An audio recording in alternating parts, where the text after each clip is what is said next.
Hello students, I welcome you all to my channel. तो आज से हम लोग बेटा स्टार्ट करने वाले हैं क्लास 12th का रिवीजन। मेरे को बहुत टाइम से रिक्वेस्ट आ रही थी कि सर क्लास 12th का भी रिवीजन स्टार्ट करा जाए। तो जैसे जैसे आपके एग्जाम स्टार्ट हो रहे हैं तो आज से हम लोग स्टार्ट करेंगे क्लास 12th का रिवीजन। अब देखो ये रिवीजन भी बहुत स्पेशल तरीके का होने वाला है। हर एक रिवीजन टेस्ट में हम लोग नए चैप्टर कवर करेंगे, साथ में पुराने चैप्टर का भी रिवीजन किया करेंगे। उसके अलावा दूसरी चीज, हर एक जो क्वेश्चन आएगा उसमें कॉन्सेप्चुअल डिस्कशन के साथ हम लोग ये भी देखा करेंगे क्या वो क्वेश्चन किसी दो अप्रोच से भी सॉल्व हो सकता है या खाली एक ही मेथड है। तो बहुत सारी चीजें हम हर एक रिवीजन में डिस्कस करा करेंगे। तो बच्चों जो नए आए हैं इस चैनल पे फटाफट आप सब्सक्राइब का बटन दबा दो, क्योंकि देखो हर एक रिवीजन टेस्ट नया होगा, आपको नोटिफिकेशन सबसे पहले आना चाहिए जैसे जैसे मैं अपलोड करूंगा। आज हम लोग स्टार्ट करने वाले रिवीजन टेस्ट 1, जिसमें हम लोग कवर करेंगे क्लास 12 के 4 चैप्टर 2, 3, 4 और 5। तो अगर 2 को देखें that is inverse trigonometric function, 3 is matrices, 4 is determinant and 5 is continuity and differentiability. आपको पता है इसमें से अगर हम 3 और 4 ही देखें यही पूरा अलजेब्रा का पार्ट है जो कि बहुत इंपॉर्टेंट है और जो बहुत स्कोरिंग है। 2 चैप्टर आपका ट्रिग्नोमेट्री के ऊपर है और 5th चैप्टर से आपका कैलकुलस स्टार्ट होता है। तो हर एक चैप्टर अपने आप में बहुत इंपॉर्टेंट है और सबसे इंपॉर्टेंट ये हम जितने तरह के नए क्वेश्चन करेंगे उतना आपको ये चैप्टर क्लियर होंगे। तो देखो बार बार हम लोग क्वेश्चंस को सोचे और एक ही चैप्टर के पीछे पड़े रहे, इसकी जगह अगर हम लोग हर एक चैप्टर को बार बार रिवाइज करेंगे हर एक पेपर में तो आई थिंक वो आपको ज्यादा फायदा होगा। तो देखो ये है प्रैक्टिस टेस्ट 1। इसमें आपके 4 चैप्टर कवर है। ये जो टेस्ट है ये आपका 1.5 घंटे का है, जिसमें हम लोग 50 मार्क्स का चैप्टर कवर करेंगे। तो आप देखो 2 क्वेश्चन इसमें 1 मार्क के, मतलब वेरी शॉर्ट टाइप के हो गए। 3 to 7 2 मार्क्स, 8 to 12 4 मार्क्स और 13 to 15 6 मार्क्स। ऑल्दो आपके 6 मार्क्स के क्वेश्चन आने बंद हो गए लेकिन वही कन्वर्ट हो जाते हैं 5 मार्कर में। तो ये मैंने क्वेश्चन इस तरह से किए हुए हैं कि आपको ये समझ में आए कि अगर ये क्वेश्चन 6 मार्क का है तो कैसे करना है, 2 मार्क्स में किस तरह के स्टेप्स करने हैं। तो स्टेप से लेके कॉन्सेप्ट हम हर चीज कवर करेंगे। तो चलो अब सबसे पहले स्टार्ट करते हैं क्वेश्चन 1।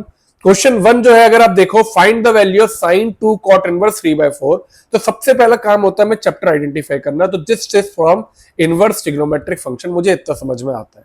ठीक है, ये चीज आपको क्लियर है। तो चलो अब हम लोग करते हैं आंसर 1। हमें वैल्यू निकालनी है साइन 2 कॉट इनवर्स 3/4। अब देखो क्वेश्चन में आपको यह क्लियर है कि बाहर मेरा साइन है और जब तक हमें यह पता है साइन इनवर्स साइन एक्स, ये आपका एक्स होता है जब एक्स 0 -π/2 से π/2 के बीच में होता है। या फिर अगर आपका उल्टा भी ले ले, मतलब साइन इनवर्स एक्स, ये भी आपका एक्स होता है। अब क्वेश्चन ये आता है कि मुझे इस पूरे को सबसे पहले साइन इनवर्स में लेके आना है, उसके अलावा कोई ऑप्शन नहीं है। ठीक है, अच्छा अब दूसरी मेरे को, अब देखो कॉट इनवर्स और टेन इनवर्स में रिलेशन पता है कि cot inverse x is equal to tan inverse 1/x। Inverse की ये खासियत होती है कॉट एक्स आपका 1/10x होता है, इनवर्स में जो अंदर का पार्ट होता है वो आपका रेसिप्रोकल हो जाता है। तो इसका मतलब मैं इसी चीज को लिख सकता हूं साइन 2 टेन इनवर्स 4/3। अब बात आती है आपको फॉर्मूले याद है या नहीं है। अब देखो मैं आपको दो तरीके डिस्कस करूंगा। एक है अगर आपको इनवर्स के फॉर्मूले याद है तो इस क्वेश्चन को कैसे करना है, और अगर बाई चांस आपको इनवर्स के फॉर्मूले याद नहीं है तो कैसे करना है। इसीलिए मैं दो अप्रोच डिस्कस करूंगा, ये आपके ऊपर, आप किस अप्रोच से करना चाहे, लेकिन आपको ऑप्शंस क्लियर होने चाहिए कैसे करना है। तो अब देखो सबसे पहला है, अगर मुझे इनवर्स का फॉर्मूला पता है तो मेथड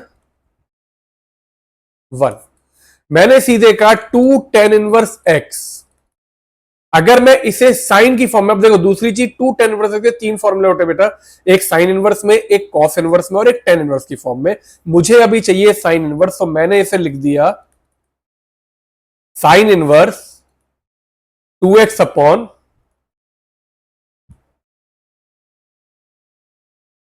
1+x²। ये आपका होता है sine inverse 2x upon 1+x², 2 tan inverse x का साइन इनवर्स में।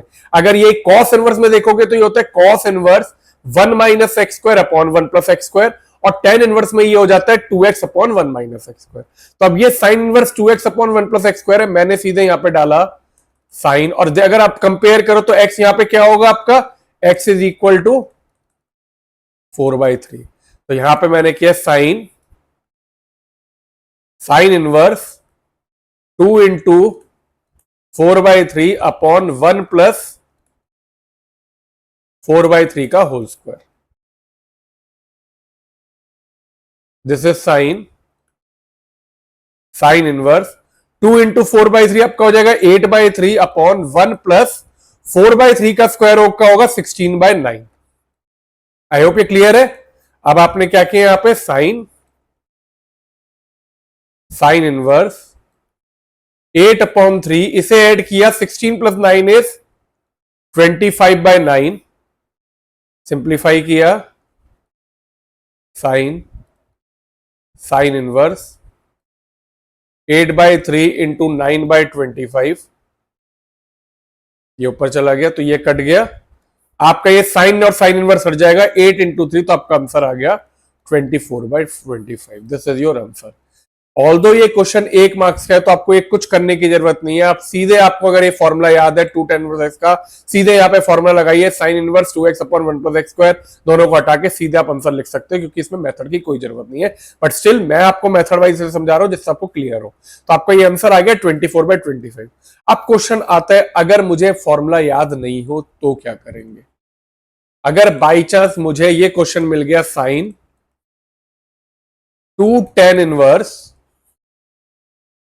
4/3 लेकिन मुझे फॉर्मूला नहीं याद है। देखो जब अगर मुझे इनवर्स के फॉर्मूले याद नहीं है तो बेटा ये मत सोचो ट्रिग्नोमेट्री के फॉर्मूले याद नहीं हो। अगर इनवर्स के फॉर्मूले याद नहीं है और मुझे ट्रिग्नोमेट्री पता है बेसिक फॉर्मूले जो 11th क्लास में थे तो मैंने सबसे पहले क्या किया देखो जो भी यहां पे है आपने का tan इनवर्स 4/3 को थीटा ले लिया। तो अगर ये tan इनवर्स उधर जाएगा तो this will B tan theta. तो मैंने यहां से लिख दिया मेरा tan थीटा हो गया 4/3। तो ये जो क्वेश्चन है ये आपका बन जाएगा sin 2 थीटा। मतलब अगर मैं sin 2 थीटा की वैल्यू निकाल दूं जहां पे मुझे tan थीटा 4/3 है तो आपका क्वेश्चन हो सकता है। अब sin 2 थीटा को आप लिख सकते हो 2 sin थीटा cos थीटा लिख सकते हो आप डायरेक्टली। तो मैंने कहा अगर मेरा tan थीटा 4/3 है और मुझे अगर sin थीटा cos थीटा निकालना है आप 11th क्लास की ट्रिग्नोमेट्री यूज करके आपने एक राइट एंगल ट्रायंगल बनाया इसमें ये थीटा ले लिया तो इस थीटा के लिए परपेंडिकुलर हुआ और ये आपका बेस हुआ। tan थीटा होता है आपका p/b 11th का कॉन्सेप्ट तो 10th का कॉन्सेप्ट बल्कि तो परपेंडिकुलर अगर आपने 4 ले लिया ये 3 ले लिया तो अगर आप पाइथागोरस थ्योरम यूज करोगे तो हाइपोटेन्यूज आपका 5 आ जाएगा। अब sin थीटा क्या होता है आपका p/h परपेंडिकुलर बाय हाइपोटेन्यूज। अगर इस थीटा के लिए ये परपेंडिकुलर है तो आपका sin थीटा आ गया 4/5 और ऐसे cos थीटा जो होता है वो होता है आपका b/h तो ये आपका आ गया 3/5। तो आपने यहां पे क्या किया 2 इंटू साइन थीटा की जगह डाल दिया 4/5 और cos थीटा की जगह डाल दिया 3/5। जैसे ही आपने डाला मल्टीप्लाई किया 4 2 8 8 24 24/25। फिर से आपका आंसर सेम आ गया। मेथड 2 एक में इनवर्स का फॉर्मूला लगा एक में हमने 10th क्लास की ट्रिग्नोमेट्री लगाई और 11th क्लास से फॉर्मूला। इन दोनों में से आपकी मर्जी है जो मेथड आपको अच्छा लगे वो आप यूज कर सकते हो। शॉर्ट करने के लिए डायरेक्ट आप कर सकते हो बस इतना फर्क है और इसके अलावा कोई शॉर्टकट नहीं है। तो आपका ये क्वेश्चन 1 आई होप ये क्लियर है। This is your answer 1। अब नेक्स्ट चलते हम लोग आंसर 2 पे। अब क्वेश्चन 2 आपको दिया है देखो एडजॉइंट ए 25 दिया है एडजॉइंट ए की वैल्यू डिटर्मिनेंट ऑफ एडजॉइंट ए की वैल्यू 25 दिया है मुझे डिटर्मिनेंट ऑफ 3a निकालना है। ठीक है मुझे दिया हुआ है एडजॉइंट ए 25 दिया है मुझे कहते हैं डिटर्मिनेंट ऑफ 3a क्या होगा ये क्वेश्चन है। अब ये चैप्टर जो है ये आपका डिटर्मिनेंट से तो आपको डिटर्मिनेंट की कुछ स्पेशल प्रॉपर्टी जो है वो पता होनी चाहिए जो कि मैं अभी आपको डिस्कस करता हूं और वो डिस्कस करने के बाद हम इस क्वेश्चन को करेंगे। तो बच्चों इस क्वेश्चन में डिटर्मिनेंट की हमारी 2 प्रॉपर्टी यूज होंगी। आप लोग साथ में चाहे तो एक जगह प्रॉपर्टीज और जो फॉर्मूले में लिखवाऊं वो नोट करते जाइए जिससे बाद में काम आएंगे। पहली प्रॉपर्टी जो यूज होती है वो होती है determinant of adjoint A is equal to determinant raise to the power n-1 जहां पे n क्या है आपका ऑर्डर ऑफ मैट्रिक्स। पहली प्रॉपर्टी तो ये यूज है। और दूसरी क्या होती है प्रॉपर्टी जो यूज होती है वो होती है determinant of K A is equal to K to the power n into determinant of A जहां पे n आपका फिर से ऑर्डर होता है। तो देखो ये 2 प्रॉपर्टी यहां और k क्या है आपका कांस्टेंट। अब यहां पे कैसे यूज होंगी उसके लिए पहले हम लोग देख लेते हैं कि ऑर्डर क्या है। तो इन्होंने क्वेश्चन में ऑर्डर दिया हुआ है आपको 3 दिया हुआ है क्वेश्चन में तो आपने कहा n जो है वो यहाँ पे आपका 3 है एक तरह से। तो देखो डिटर्मिनेंट ऑफ ए आपको डिटर्मिनेंट ऑफ एडजॉइंट ए 25 दिया है, हमें डिटर्मिनेंट ऑफ 3a निकालना है। तो सबसे पहले मैंने क्या किया, मैंने कहा as adjoint A is equal to 25, तो मैंने इसकी जगह लिखा determinant of A raise to the power 3 minus 1, क्योंकि मेरा एन क्या था 3, तो 3 minus 1 is equal to 25। Determinant of A का स्क्वायर इज इक्वल टू 25, या डिटर्मिनेंट ऑफ ए आपका क्या आ जाएगा, अब आप बताइए। अगर आप इसका स्क्वायर का स्क्वायर रूट ले लेंगे तो डिटर्मिनेंट ऑफ ए आपका आ जाएगा 5 या -5। अब हमारे को निकालना किसकी वैल्यू है, डिटर्मिनेंट ऑफ 3a की।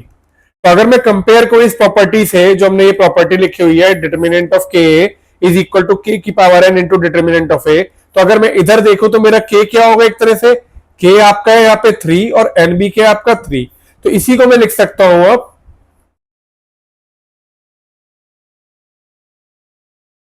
3 का क्यूब के की power n into determinant of A. Determinant of A मैंने निकाला है 5 या -5, बात की बात है, तो ये 27 इंटू डिटर्मिनेंट ऑफ ए। तो अगर मैंने डिटर्मिनेंट ऑफ ए की वैल्यू डाली 27 इंटू 5 डाला, तो मेरा आ जाएगा 7 5 35, 3 करीब 135, या फिर आपका -135। तो this will be the answer for determinant of 3a। तो इस तरह से आप प्रॉपर्टी यूज करके, ऐसी डिटर्मिनेंट में कुछ प्रॉपर्टीज हैं जो बहुत जरूरी हैं, दो तो मैंने आपको बता दी, और जैसे हम लोग क्वेश्चन आगे करेंगे मैं बताता रहूंगा, डिस्कस करता रहूंगा। तो आप एक नोटबुक बना के रखो जिसमें ये कितनी प्रॉपर्टीज आ रही हैं और जितने फॉर्मूला आ रहे हैं वो नोट करते चलो। जैसे जैसे हम पेपर कवर करेंगे आपके सारे के सारे वो रिविजन भी होते जाएगा और नए फॉर्मूले इकट्ठे भी होते जाएंगे। चलिए अब चलते हैं हम लोग क्वेश्चन 3 पे। क्वेश्चन 3 कहते हैं find the value of tan inverse -1/√3 plus tan inverse tan 5π/6। तो हमें वैल्यू निकालनी है tan inverse -1/√3 plus tan inverse tan 5π/6।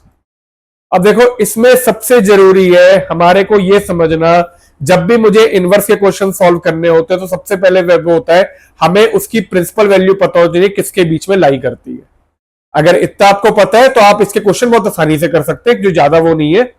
तो अब अगर आप 10 की बात करें तो tan इनवर्स x जो होता है, ये आपका जो x है डेट बिलोंग्स टू -π/2 से π/2 के बीच में। आपका जो ये है ये -π/2 से π/2 के बीच में बिलोंग करता है। तो इसको मैंने क्या लिख दिया, tan इनवर्स 10 -π/6, क्योंकि 1/√3 30 डिग्री पे होता है, तो मैंने इसे लिख दिया 10 -π/6। और इसको देखो, मैंने कहा देखो अब देखिए, अब आप समझिएगा ध्यान से, ये वाला जो 5π/6 है डेट इज नॉट बिटवीन -π/2 से π/2, और मेरे को क्या है 10 जो है, देखो tan इनवर्स 10 x जब भी हो सकता है जब x आपका -π/2 से π/2 के बीच में हो। तो मैंने कहा कि यहाँ पे 10 5π/6, तो मैंने इसे चेंज करने के लिए क्या किया, 10 5π/6 को मैं लिख सकता हूं पाई -π/6, ये लिख सकते हैं।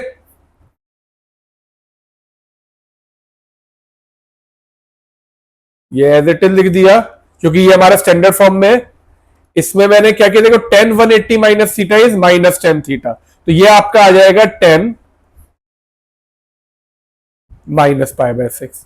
अब दोनों को आप देखोगे, आप दोनों -π/2 से -90 से 90 के बीच में लाई कर रहे हैं, तो आपने यहां से भी निकाला -π/6 और यहां से भी निकाला -π/6, ऐड किया तो यह आया -2π/6 विच इज इक्वल टू -π/3। तो आपकी इसकी इवेल्युएशन में जो आंसर हुआ वो हो गया आपका -π/3। This is your answer for question number 3। I hope ये भी आपको क्लियर है किस तरह से ये सॉल्व होना है, किस तरह से आंसर आना है। चलिए अब चलते हैं नेक्स्ट पे। नेक्स्ट है आपका question 4, y is equal to log √1 plus sine x upon 1 minus sine x. तो मुझे y दिया हुआ है log √1 plus sine x upon 1 minus sine x, मुझे ये y दिया हुआ है।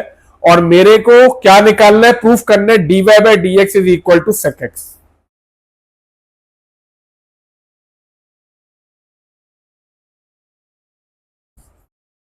मुझे ये प्रूफ करना है। अब क्वेश्चन तो हमारा किससे, कॉन्टिन्यूटी एंड डिफरेंशियबिलिटी चैप्टर 5 से क्वेश्चन है ये। अब ये जो क्वेश्चन है ये आपका देखो, अभी तक जो क्वेश्चन था 1 to 1 मार्क के से, अब ये क्वेश्चन आपका 2 मार्क का है। तो 2 मार्क से मुझे देखो बेटा इतना समझ में आता है कि कोई बहुत ट्रिकी क्वेश्चन या बहुत लेंथी नहीं होना चाहिए, तो हमारे को कुछ ऐसा सोचना पड़ेगा कि छोटा कैसे हो सके। अब सबसे पहले अगर आप डायरेक्टली डिफरेंशिएट करने लगो तो आपको पता है log x की डिफरेंशिएशन होती है 1/x, अंदर क्वेश्चन रूल लगेगा, ये हमारा तरीका बहुत बड़ा हो जाएगा। पहले log का, ठीक है, फिर रूट का, फिर ये क्वेश्चन रूल, तो ये चेन रूल कंबाइन करके बहुत बड़ा हो जाएगा। लेकिन मेरे को ये पता है लॉग की दो प्रॉपर्टीज होती है, पहली होती है log x to the power a is a log x, और दूसरी होती है log a by b is equal to log a minus log b। ये दो प्रॉपर्टी होती है जो मेरी इधर यूज होंगी। कैसे यूज होंगी, देखो सबसे पहले मैंने क्या किया, पावर, ये पावर क्या है बेसिकली 1/2, तो मैंने इसे, और मैं आपको हर एक स्टेप लिख के दिखा रहा हूं, जरूरी नहीं कि आप इतने स्टेप में लिखो, आप डायरेक्टली भी, ये पहले तो मैंने ऐसे लिखा, समझाने के लिए मैं लिख रहा हूं कि अब ये 1/2 क्या होगा, ये आगे आ जाएगा। तो आप डायरेक्टली भी लिख सकते थे, पहला step y is equal to 1/2 log 1 plus sine x upon 1 minus sine x. अब इधर के बाद हमने क्या किया, देखो log a by b is log a minus log b, इससे क्या होगा, हमारा क्वेश्चन रूल भी बच जाएगा। तो 1/2 तो बाहर रखा, यहां पे आ गया मेरा log 1 plus sine x minus log 1 minus sine x. अब इस क्वेश्चन को हम लोग अब जाके डिफरेंशिएट कर सकते हैं, क्योंकि अब ये पूरा सिंप्लीफाइड फॉर्म में आ गया है। मेरे ख्याल से अब डिफरेंशिएशन आपको पता है, log x यहां पे लिख देता हूं, जो डिफरेंशिएशन यूज होगी, देखो एक तो log x की डिफरेंशिएशन क्या होगी, d by d x of log x is equal to 1/x, d by d x of sine x आपका होता है cos x। आई होप आपको ये फॉर्मूला याद है, नहीं तो नोट कर लीजिएगा। तो अब यहां पर हम लोग डिफरेंशिएट करते हैं, dy by d x is equal to 1/2 बाहर, log 1 plus sine x 1 upon 1 plus sine x into cos x minus 1 upon 1 minus sine x into 1 का 0 और इसका हुआ माइनस कॉस एक्स। क्लियर है?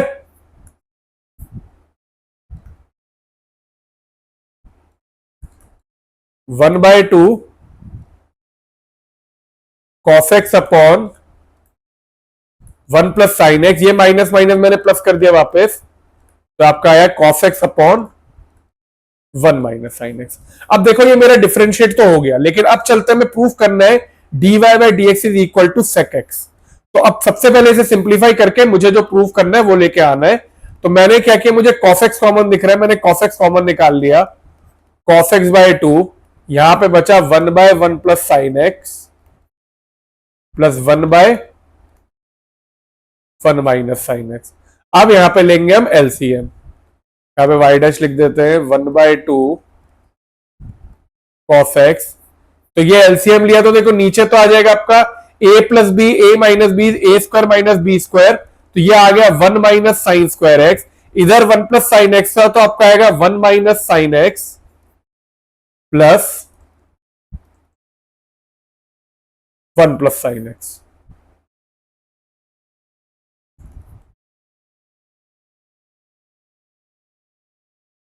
One minus sine x plus 1 plus sine x, या sine x से sine x कटा, यह आपका आया 2, ठीक है, ये साइन एक्स और साइन एक्स कट जाएगा, 1 plus 1 2, 1 minus sine square x, मैंने लिख दिया कॉस स्क्वायर एक्स। आइडेंटिटी होती है। अब अगर आपने ये सिंप्लीफाई किया तो आप देखोगे 2 से 2 कटेगा, एक ये कटेगा, तो आपका y डैश आएगा 1 बाय कॉस एक्स, या फिर मैं लिख सकता हूं और dy by d x is equal to 1 by cos x is sec x. Hence proof.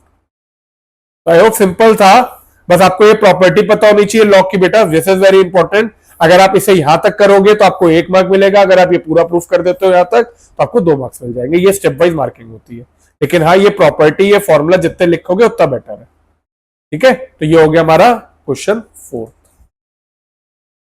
अब नेक्स्ट हम लोग चलते हैं 5th पे। तो क्वेश्चन 5 में हमारे को कह रहे हैं find dy by D x, हमें डिफरेंशिएट करना है और एक फंक्शन दिया हुआ है y is equal to e की power x sign x upon x plus two का होल क्यूब। तो हमारे को y दिया हुआ है ई की power x sign x upon x plus two का होल क्यूब, और मुझे इसे dy बाई डी एक्स मतलब डिफरेंशिएट करके y डैश या dy बाई डी एक्स निकालना है। अब देखो इस क्वेश्चन में पहले आप ध्यान से देखो कि हमें करना क्या है, तो मुझे क्या क्या समझ में आएगा। देखो मेरे को 2 फंक्शन दिए, न्यूमरेटर भी दिया हुआ है, यहां पे ये न्यूमरेटर है और ये डिनोमिनेटर है। तो एक चीज तो सबसे पहले जो लगेगा वो लगेगा क्वेश्चन रूल। तो सबसे पहले जो चीज होगी वो लगेगा मेरा d by D x of u by v is equal to v u dash minus u v dash upon v square, v u dash, ठीक है, minus u v dash upon v square. ये आपका हो गया question rule जो लगना है, denominator constant numerator का differentiation minus numerator constant denominator का डिफरेंशिएशन अपॉन डिनोमिनेटर का स्क्वायर। अच्छा, अब दूसरी चीज, अगर मैं जब ये लगाऊंगा तो इसके अंदर फिर क्या लगेगा, मेरा प्रोडक्ट रूल भी लगेगा। तो सेकंड जो रूल लगेगा वो लगेगा मेरा product rule, d by D x of u into v is u v dash plus v u dash. अब हम लोग सबसे पहले डिफाइन करते हैं कि क्वेश्चन रूल के लिए मेरा जो, अगर आप देखोगे u है वो क्या है, e की पावर x साइन x, ये पूरा का पूरा u है, और v क्या है आपका x प्लस टू का होल क्यूब, ये पूरा मेरा v है। सिंप्लीफाई हो नहीं सकता तो सीधे y डैश करना शुरू करते हैं। तो y dash is equal to x plus two का whole cube d by D x of e की power x sine x plus e की power x sine x d by D x of x plus two का whole cube upon, नीचे मैं करूंगा x plus two whole cube का square. Next step चलते हैं, y dash is equal to x plus two whole cube.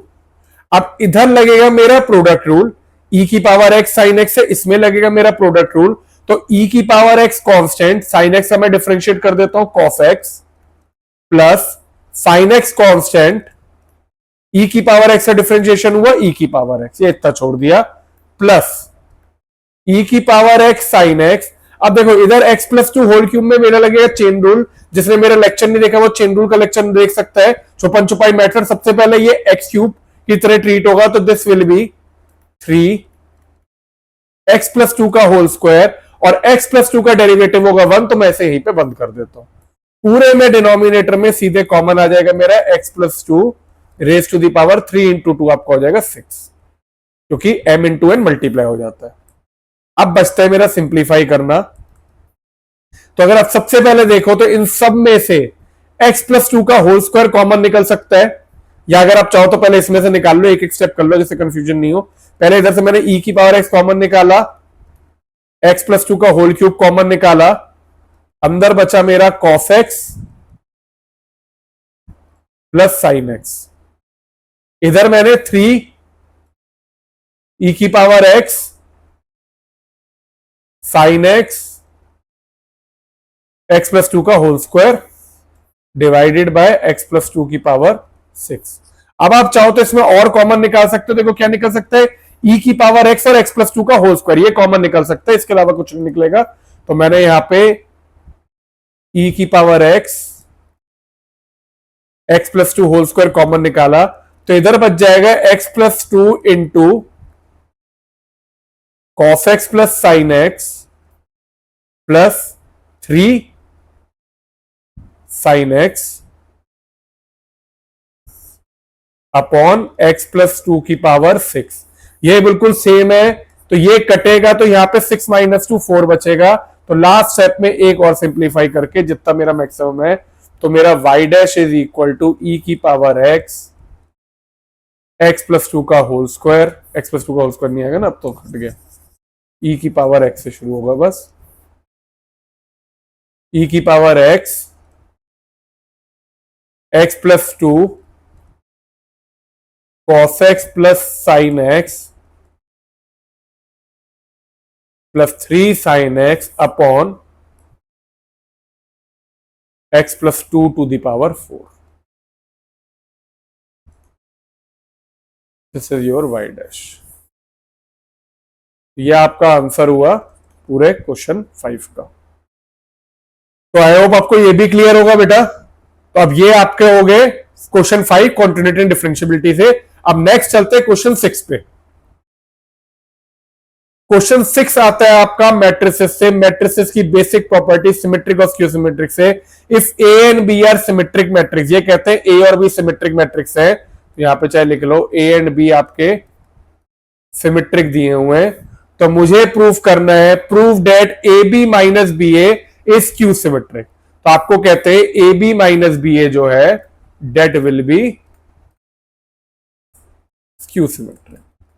तो चलो अब एक एक क्वेश्चन को देखते हैं। पहले दिया है हमें ए और बी सिमेट्रिक दिए हैं। अच्छा, आपको ये तो याद होगा सिमेट्रिक मैट्रिक्स क्या होते हैं, जिसमें ट्रांसपोज बराबर होता है। If A matrix transpose is equal to matrix, मतलब ए ट्रांसपोज ए के बराबर होगा और बी ट्रांसपोज बी के बराबर होगा, क्योंकि ए और बी आपको सिमेट्रिक दिए। और स्क्यू सिमेट्रिक क्या होता है, जब आपका A transpose is equal to minus है। तो मुझे टू प्रूव में क्या करना है, A B minus B A should be equal to minus of A B minus B A. ये मुझे प्रूफ में करना है। तो चलिए अब करते हैं इसे, कैसे प्रूफ करेंगे। तो सबसे पहले तो देखो, जब भी हमें कोई चीज प्रूफ करनी होती है, ये मैट्रिसेस चैप्टर में आप लोगों ने किया भी होगा, सबसे पहले जो चीज प्रूफ करनी है उसका हम लोग सीधे ट्रांसपोज लेते हैं और फिर आगे बढ़ेंगे। तो मैंने कहा A B minus B A का ट्रांसपोज। अब सबसे पहले प्रॉपर्टी लगेगी कि अगर आपके ट्रांसपोज में माइनस होता है तो A minus B transpose is equal to A transpose minus B transpose. तो इधर से मैंने क्या लिख दिया, A B transpose minus B A transpose, इसे अलग अलग करके लिख दिया। अब दूसरी बार क्या होगा, जो सबसे इंपॉर्टेंट प्रॉपर्टी होती है, A B transpose is equal to B transpose A transpose. This is very very important property.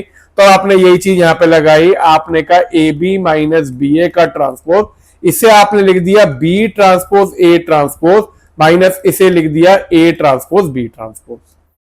अब आपका बी ट्रांसपोज किसके बराबर हो, बी के, ए ट्रांसपोज किसके बराबर हो, ए के।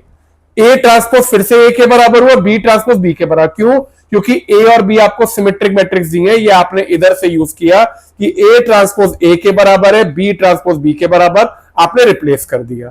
तो आपका ये आ गया A B minus B A का transpose is equal to B A minus A B. अब अगर आप इसमें से माइनस कॉमन निकालो,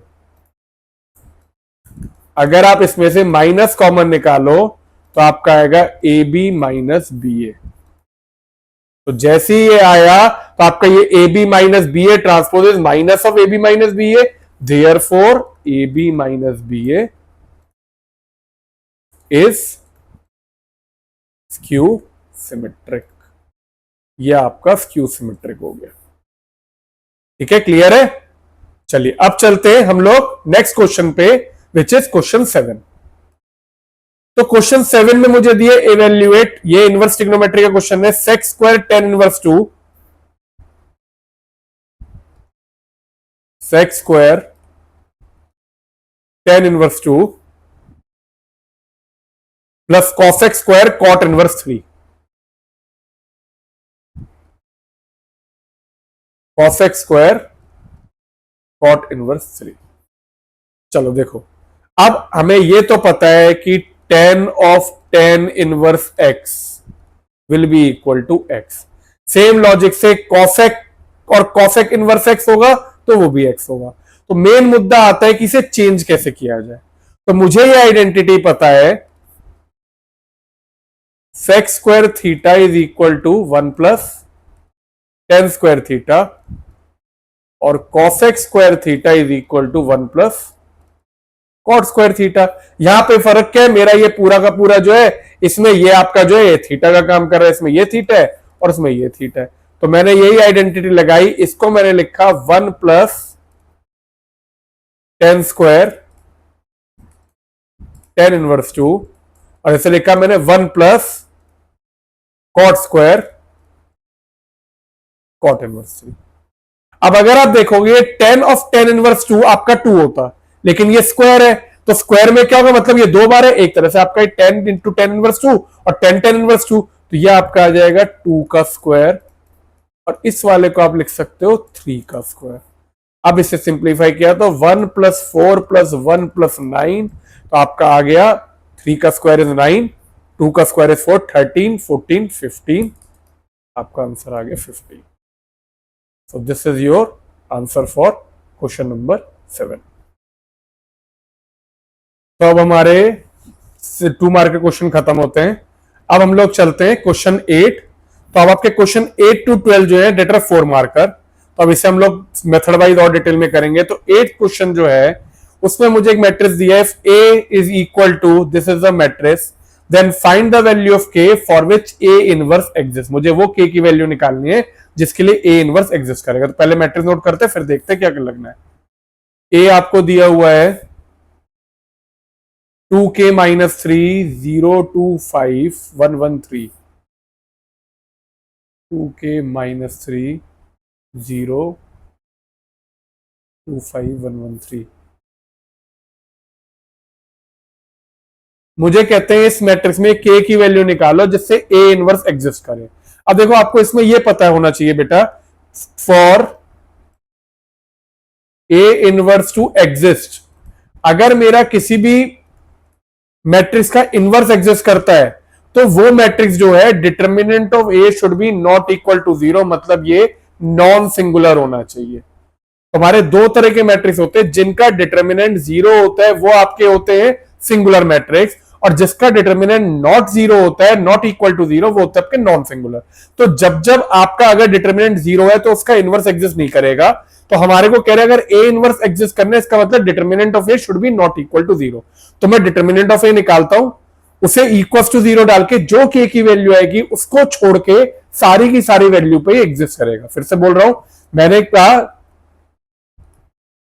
put determinant of A is equal to 0, तो हम डिटर्मिनेंट ऑफ ए निकालते, देखो मैं करता हूं एक्सपेंडिंग अलोंग, ये लिखना जरूरी होता है किस रो या कॉलम के अलोंग एक्सपेंड कर रहे हो, तो मैं कर रहा हूं एक्सपेंडिंग अलोंग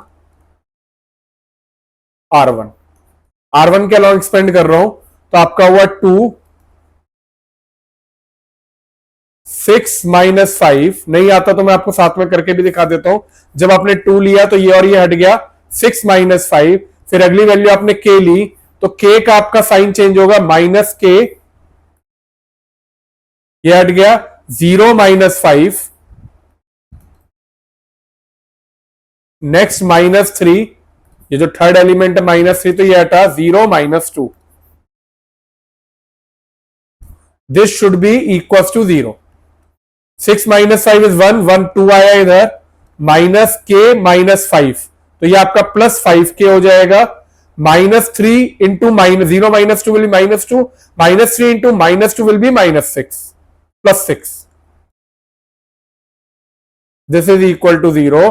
तो आपका 5K जो है डेट इज इक्वल टू -8, तो K आ गया आपका -8/5।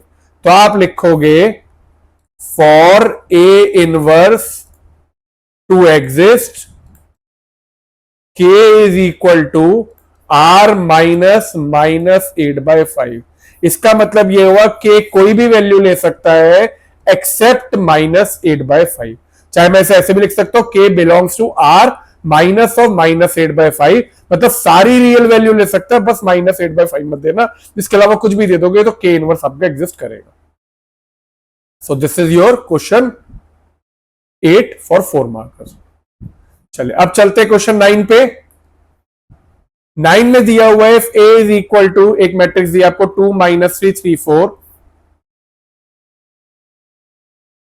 A is equal to 2 - 3 3 4,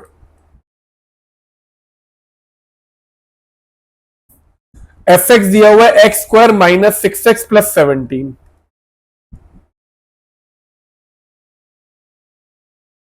x square minus 6x plus 17। मुझे निकालना है f of A and hence find A inverse. दो पार्ट है, पहले निकालना है एफ ऑफ ए और उसके बाद निकालना है ए इनवर्स। ये दो चीजें मुझे करनी है। तो चलो, मुझे एफ एक्स दिया है, तो सबसे पहले तो मुझे एफ ऑफ ए निकालना है। मतलब मुझे इस मैट्रिक्स में अगर मैं एफ ऑफ ए निकालना चाहूं तो बेसिकली मुझे करना है ए स्क्वायर माइनस 6a प्लस 17। मुझे ये करना है।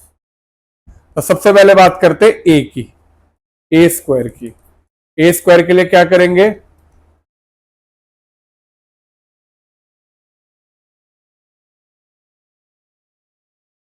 इसे दो बार मल्टीप्लाई करेंगे। तो ए स्क्वायर निकालेंगे, देन 6a प्लस 17 निकाल के इधर वैल्यू डालेंगे।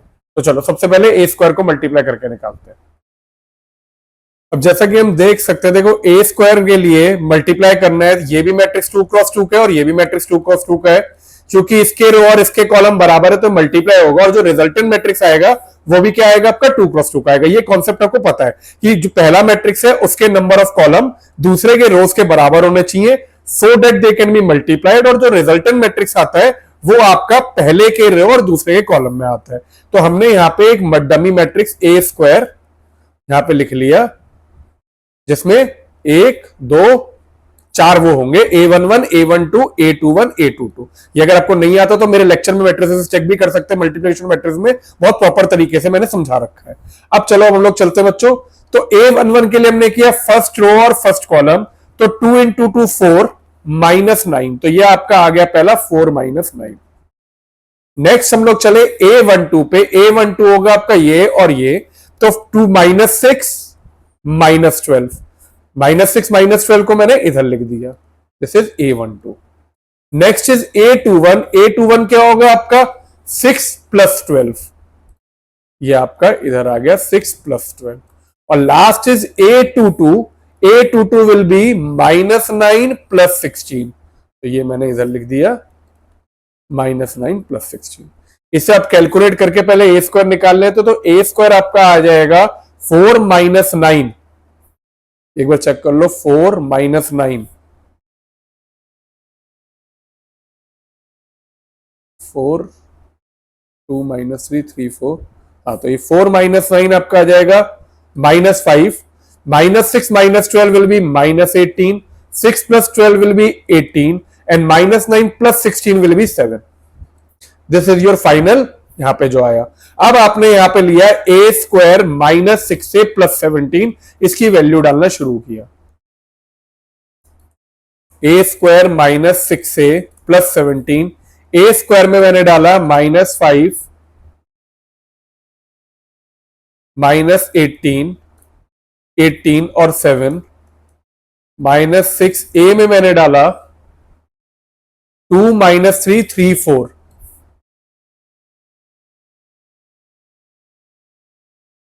एंड ये 17 को मैं 17 आई लिख सकता हूं क्योंकि मैट्रिक्स फॉर्म में लिखना है, तो प्लस 17 यहां पे मैंने डाला 1 0 0 1, क्योंकि 17 अकेला यहां पे मैट्रिक्स में ऐड सब्ट्रैक्ट नहीं हो सकता, तो मैंने आई से मल्टीप्लाई करके आई को 1 0 0 1 लिख दिया।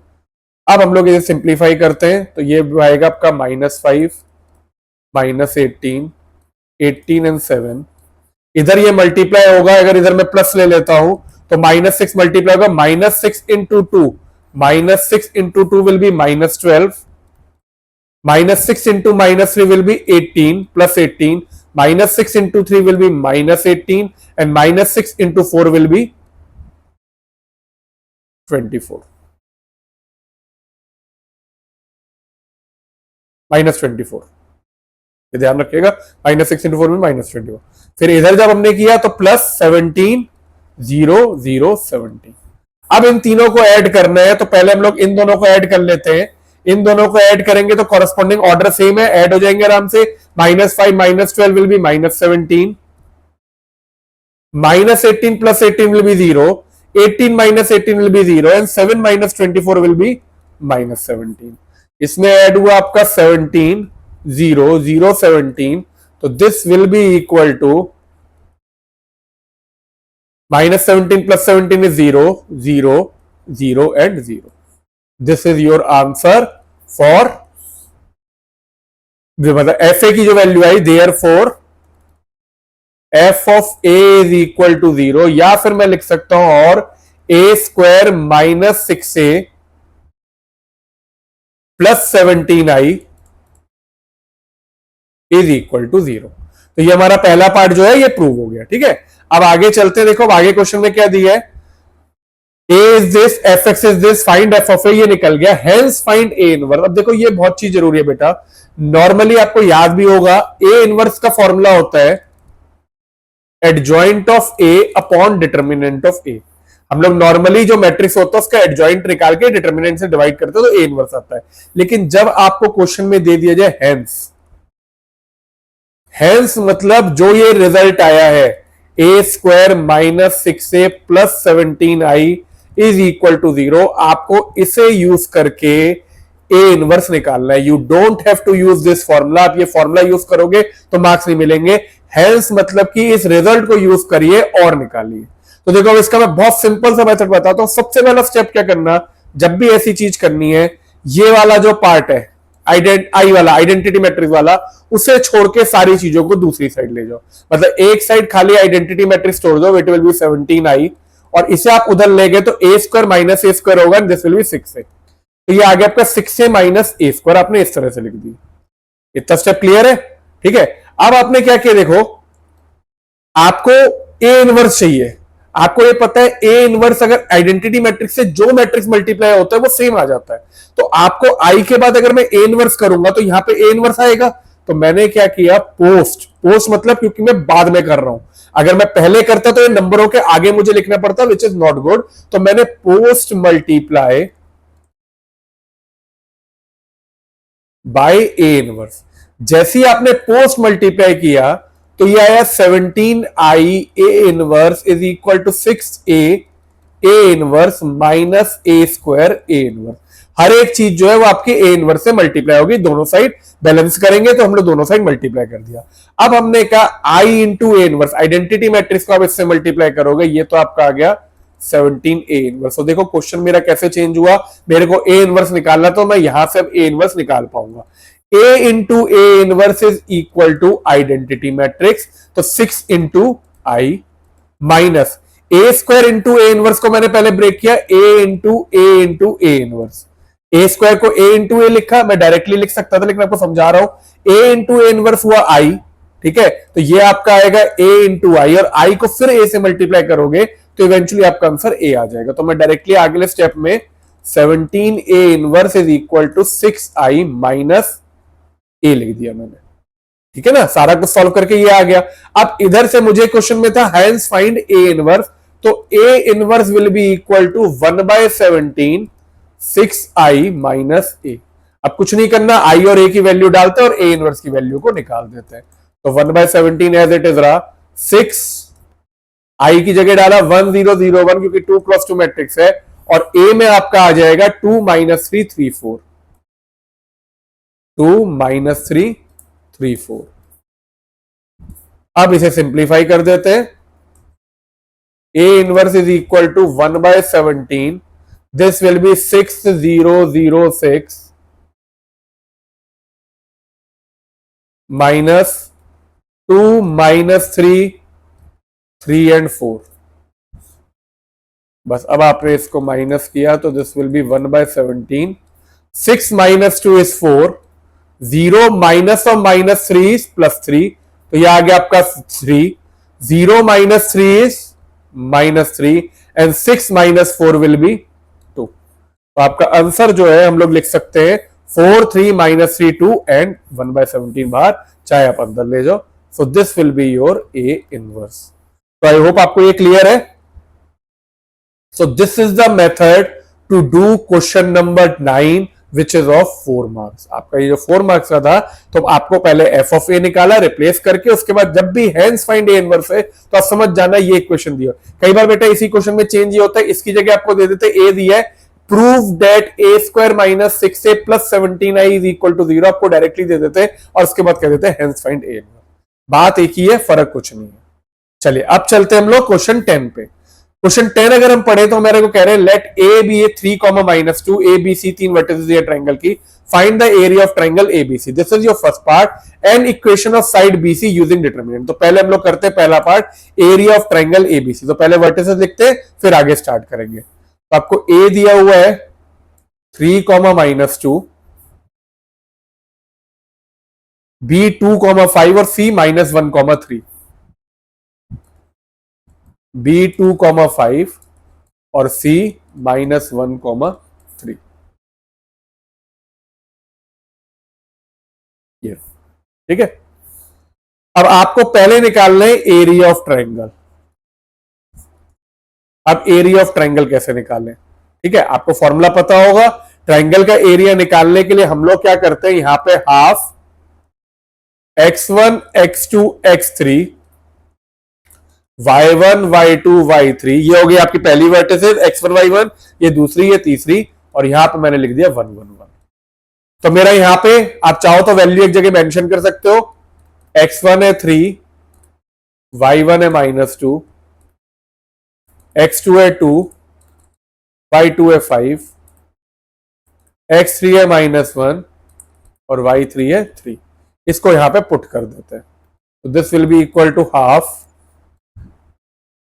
3 2 -1 -2 5 3 1 1 1।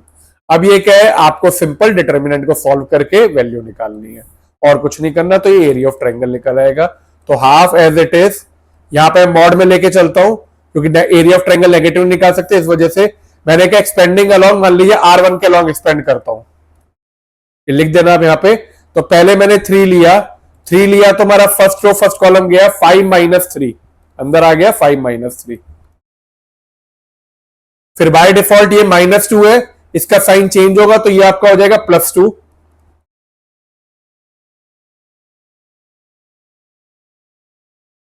ये और ये जाएगा 2 minus of -1, this will be 2 + 1। इसका नेक्स्ट होगा आपका 1, ये जाएगा आपका, इधर होगा 6 माइनस -5। ये आपने मॉड को बंद कर दिया। So area of triangle is half 3, 5 -3 will be 2 +2, 2 + 1 3, तो ये हो गया आपका 2 × 3 +6, 6 + 5 is 11। 3 × 2 will be 6, 6 + 6 is 12, 12 + 11 will be 23। तो आपका area of triangle will be 23/2 square unit.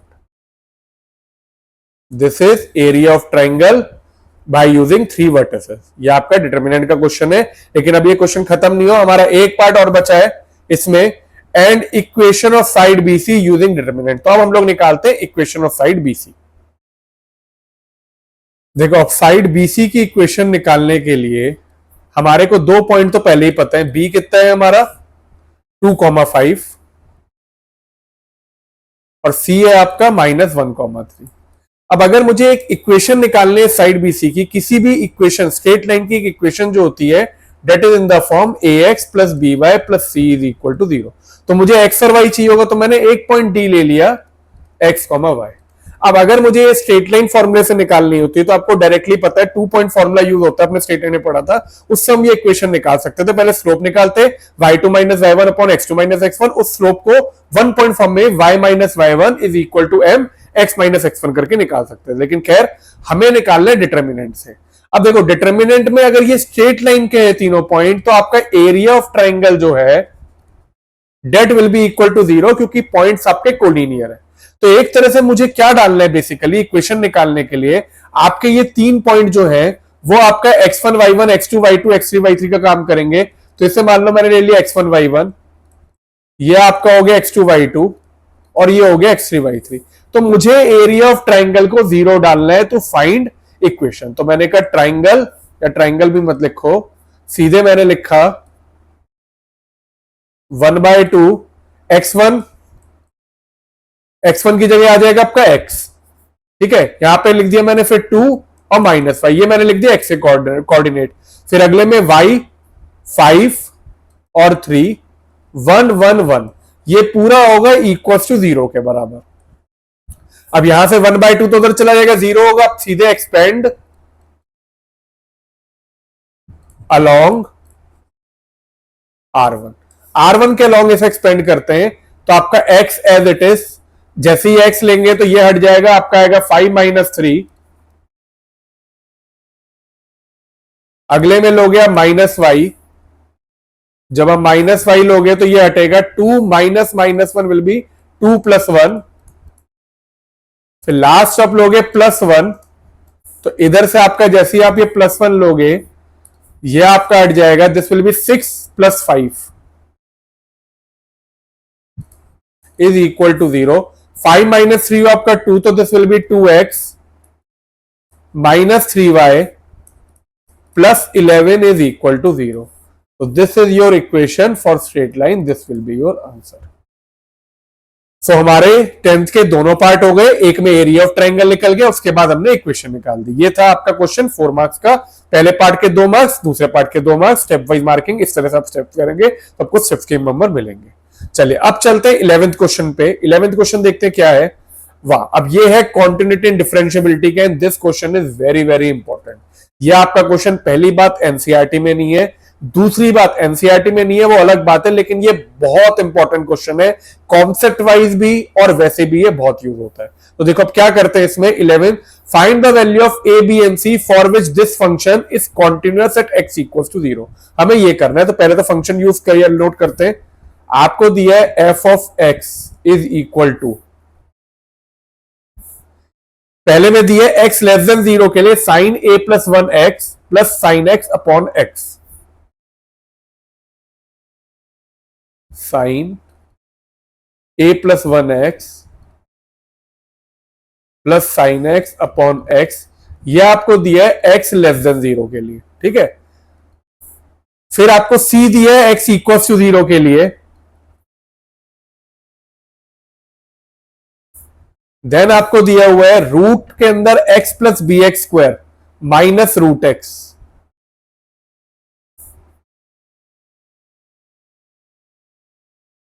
x + bx² minus root x upon denominator में दिया है bx 3/2 for x greater than equal to 0। तो मुझे कहते हैं फंक्शन जो है ये कॉन्टिन्यूअस है एट x इक्वल टू 0। मेरे से कहते हैं a b और c, ये देखो 3 वेरिएबल हैं, ये a रहा, ये b और ये c, इन तीनों की वैल्यू निकालनी है। तो सबसे पहली चीज आपको यह पता होना चाहिए कि आप सीधे सीधे लिखेंगे since f of x is continuous at x equals to 0, इसका मतलब limit x tends to 0 minus f of x which will be left hand limit is equal to limit x tend to 0 plus f of x is equal to f of 0। ये condition true होगी, आपकी left hand limit 0 पे, right hand limit 0 पे और function की value 0 पे आपकी बराबर होगी। अब हम लोग चलते हैं पहले limit x tend to 0 minus, इसे सॉल्व करते हैं। तो सबसे पहले मैं लेता हूं LHL।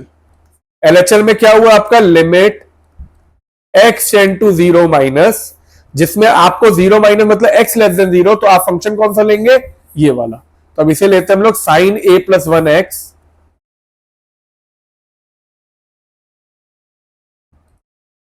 Plus sin x upon x।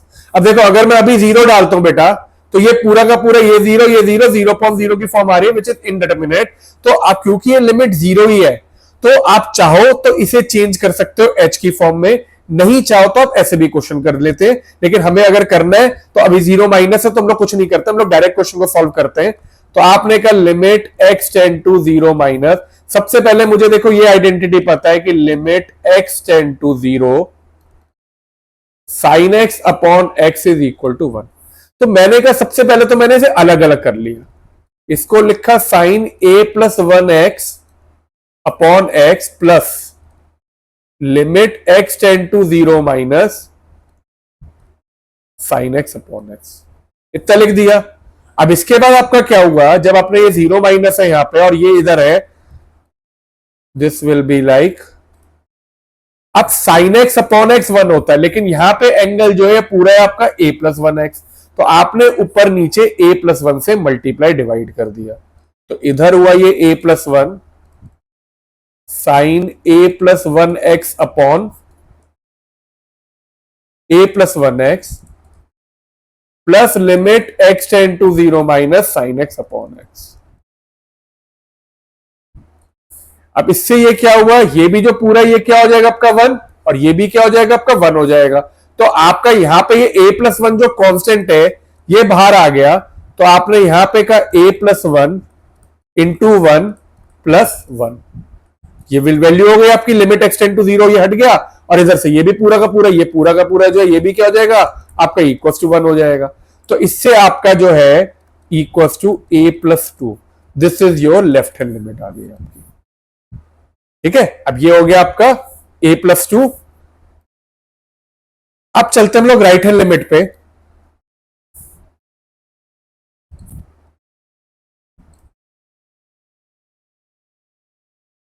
Right hand limit में आपको दिया है limit x tend to zero plus, और यहां पे आपने कहा root x plus b x square minus root x upon b x 3/2, ये दिया है। अब सबसे पहले मुझे ये समझ में आता है कि हम इसे रेशनलाइज कर लेते हैं, उसके बाद देखेंगे आगे क्या करना है। तो जैसे ही मैंने रेशनलाइज किया तो देखो हमें क्या होगा, यहां पे root x plus b x square plus root x, और नीचे भी root x plus b x square plus root x.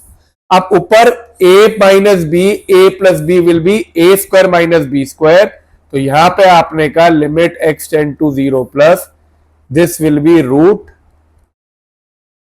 X plus b x square का स्क्वायर माइनस रूट एक्स का स्क्वायर अपॉन में बी एक्स 3/2 इंटू नीचे मैंने कह दिया x plus b x square plus root x.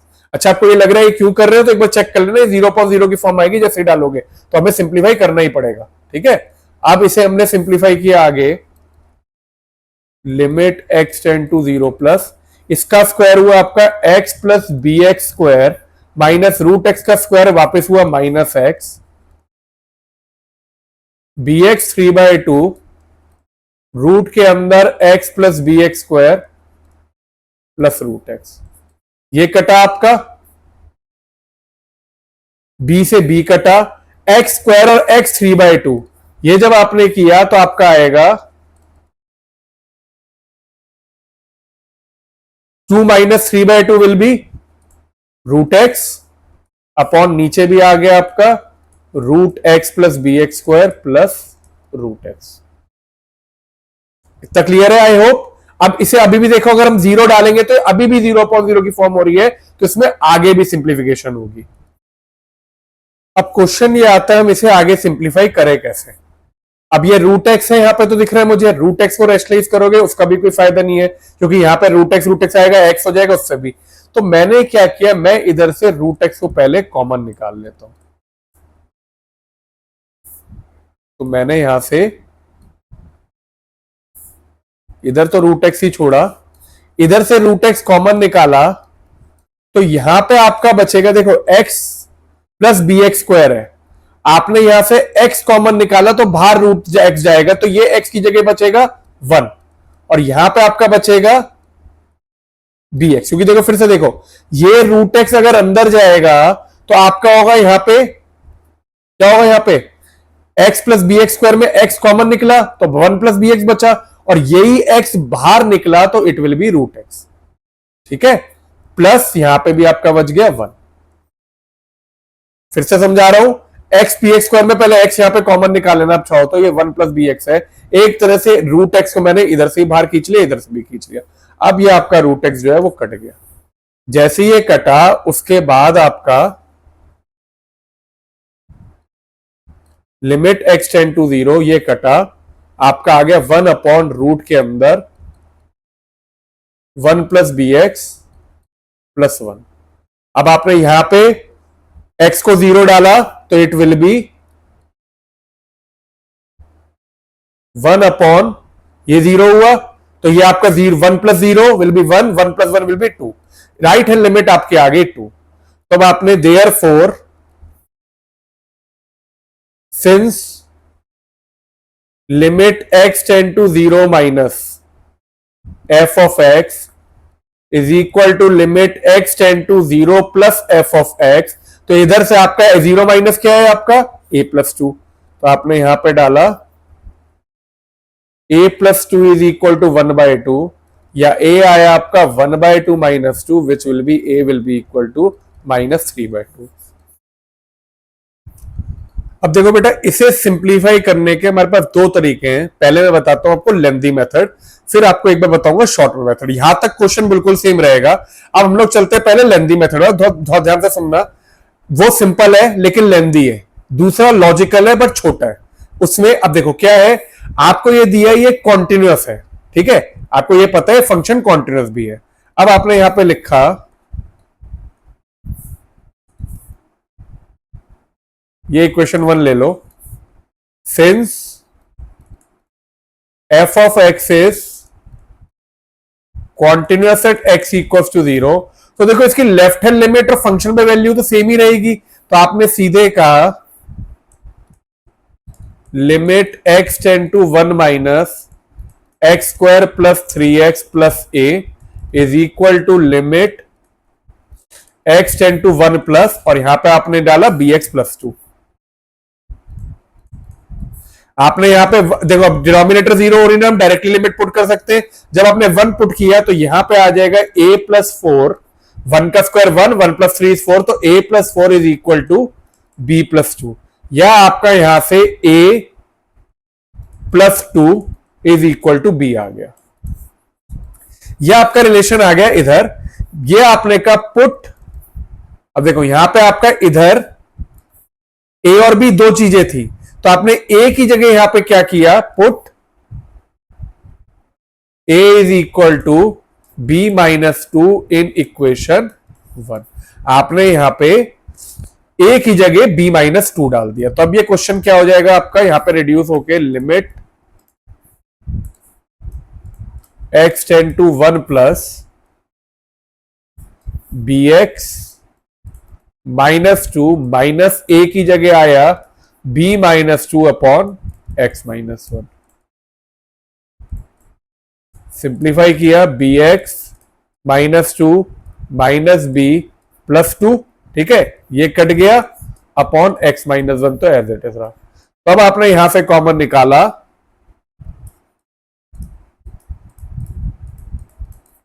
b common निकाला तो आपका बचता है x minus 1 upon x minus 1, ये कट के आपकी वैल्यू आ जाती है b, ठीक है।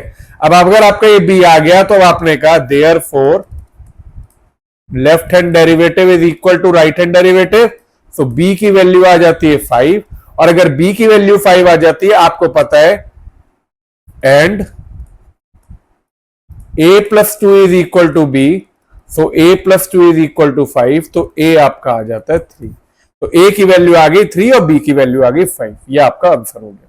ये मैंने बोला था आपको, ये है आपका लॉजिकल मेथड नहीं है, ये लंबा मेथड है। आपने दोनों कंडीशन लगाई, left hand derivative right hand derivative की, उसके बाद आपने कॉन्टिन्यूटी वाली कंडीशन लगाई, कॉन्टिन्यूटी से पुट करके फिर आप यहां तक आए। अब अगर मान लो आपको शॉर्टकट मेथड चाहिए, अगर आप मान लो कॉन्टिन्यूटी नहीं ध्यान रहता या आप कॉन्टिन्यूटी नहीं लगा पाते, तो अगर हमें शॉर्टकट मेथड लगाना है तो क्या होगा। तो अब हम लोग यहां पे तो देखो limit x tend to 1 plus, और क्वेश्चन में यहां पे था आपका bx minus 2 minus a upon x minus 1। मैंने क्या किया, पहले लिमिट को 0 बनाया, लिमिट h टेंड टू 0, ठीक है, स्टैंडर्ड फॉर्म में लेके आए, तो b x, तो x की जगह क्या आ जाएगा 1 plus h minus 2 minus a upon 1 plus h minus 1। Simplify किया, limit h tend to 0 b plus b h minus 2 minus a upon, ये कट के h आ गया। तो अगर आप में इसे थोड़ा सा सेग्रीगेट करके देखो तो ये आपका क्या है, limit h tend to 0 BH plus B-2 - A/H। अब देखो बेटा यहां पे ये लॉजिक आता है, ठीक है, ये लॉजिकल है, मैंने फिर से बोला इसमें लॉजिक लगेगा कि अगर आपका ये एग्जिस्ट करना चाहिए, जो कि करेगा ही, क्योंकि आपको पता है राइट हैंड डेरिवेटिव डिफरेंशिएबल है, तो आपका right this left hand derivative और राइट हैंड डेरिवेटिव दोनों एग्जिस्ट करने चाहिए। तो राइट हैंड डेरिवेटिव एग्जिस्ट करने के लिए तो आपने कहा फॉर RH टू एग्जिस्ट, ये एच हटना चाहिए। एच हटने के लिए खाली ये पार्ट होना चाहिए, होना ही नहीं चाहिए। तो आपने कहा for right hand derivative to exist B-2 - A is equal to 0 या फिर B-A इज इक्वल टू 2। ठीक है, तो अगर ये B-A इक्वल टू 2 और ये आपका 0 हुआ तो आपने इधर लिखा limit h tend to 0 BH/H आया, जहां से यहां पे आ गया आपका इक्वल टू B। तो अब आपने कहा कि अगर ये B होगा तो B किसके बराबर आ गया, 5 के, और यहां से आपका वही relation B-A is equal to 2। So B-A is equal to 2, B को मैंने 5 डाला तो 5 - A इज इक्वल टू, तो A आपका आ गया 3। तो देखो चाहे आपने उससे किया या इससे किया मेथड से, आपका A 3 और B 5 आ रहा है, लेकिन बस क्या है, वो आपका प्रॉपर मेथड था। कॉन्टिन्यूटी आपने यूज करी, कॉन्टिन्यूटी का डिफरेंशियबिलिटी यूज करी, इसमें आपने शॉर्टकट लगाया। ठीक है, शॉर्टकट मतलब कि आपने खुद सोचा कि ये डेरिवेटिव एग्जिस्ट करना चाहिए। ये अगर आप नहीं सोच पाते तो वो मेथड आपका बेस्ट है। बट आई होप आपको ये दोनों मेथड क्लियर है। This is very very important question, question number 12। अब हम लोग चलते हैं नेक्स्ट क्वेश्चन नंबर 13 पे। अब 13th क्वेश्चन है differentiate with respect to x. तो ये भी क्वेश्चन कॉन्टिन्यूटी एंड डिफरेंशियबिलिटी का है। दो क्वेश्चन आपने कॉन्टिन्यूटी डिफरेंशियबिलिटी से कर लिए, ये आपका कॉन्टिन्यूटी का कॉन्सेप्ट था, इसमें डिफरेंशियबिलिटी का। अब ये जो कॉन्सेप्ट है ये आई थिंक आपको पता है, this is based on logarithmic differentiation. तो चलो चलते हैं क्वेश्चन पे। आपको नॉर्मली डिफरेंशिएट करना है, और ऐसे क्वेश्चन बेटा बहुत बार आते हैं। Logarithmic differentiation is very important. y is equal to x plus 1/x raise to the power x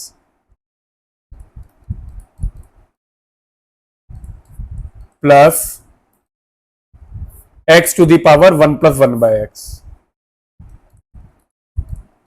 अब देखो मैंने ये बताया लॉग का क्वेश्चन है, आपने अगर डिफरेंशिएशन करी हुई है तो आपको ये पता होगा। हम लोग अब डायरेक्टली लॉग नहीं ले सकते सबसे पहले, क्योंकि अगर ये log y is equal to log bracket में आ जाएगा, लॉग a प्लस b कुछ नहीं होता। तो सबसे पहला मैंने काम क्या किया, इसे लिया u, इसे लिया v। तो मैंने यहां पे लिख दिया let u is equal to x plus 1/x to the power x और v is equal to x to the power 1 plus 1/x।